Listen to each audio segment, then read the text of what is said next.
Memang ini mungkin lebih pada testimoni pribadi ya. Saya sendiri pendeta, dan ketika kami memberi dukungan kepada Mas Anies, saya sudah menjadi korban bulian juga. Saya ke Manado biasa diundang, saya udah nggak diundang sekarang. Tapi tidak apa-apa, saya bilang ke Bang Geis bahwa kebenaran itu akan muncul seperti surya. Nanti tos juga surya tidak bisa ditahan, pasti akan muncul. Jadi kita tidak perlu membela diri terlalu panjang, tapi kita nyatakan kenyataan-kenyataan saja. Bapak Ibu, jadi kami mengenal Pak Anies ini sebenarnya belum terlalu lama, tapi oleh anugerah Tuhan saya boleh berkolaborasi dengan Bapak di TGUPP waktu itu, mungkin cuma 1 tahun lebih.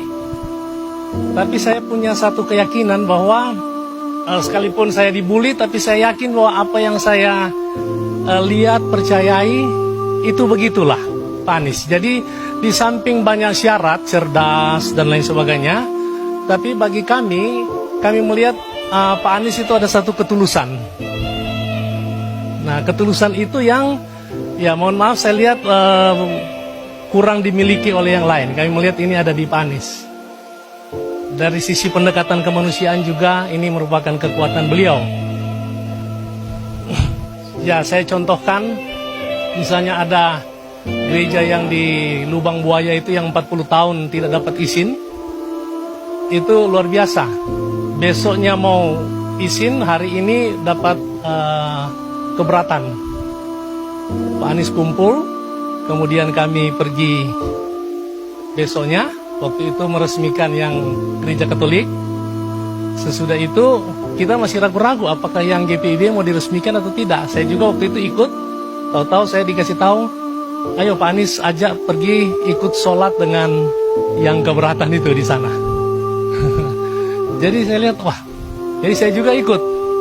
Tapi saya jauh-jauh aja saya dengar. Dan ya Pak Anies ikut sholat di situ. Kemudian selesai itu berdialog dengan Bapak yang keberatan itu. Dan singkat cerita akhirnya terhubungkanlah yang keberatan-keberatan itu. Dan akhirnya tidak ada keberatan lagi. Mereka sudah menunggu dari jam 9. Akhirnya kami kembali kira-kira jam 3, jam 4. Dan luar biasa, pendeta dan majelis semua menangis oleh karena mereka melihat bahwa ada anugerah Tuhan yang diberikan. Nah ini saya rasa, dan itu saya bilang itu non-expose.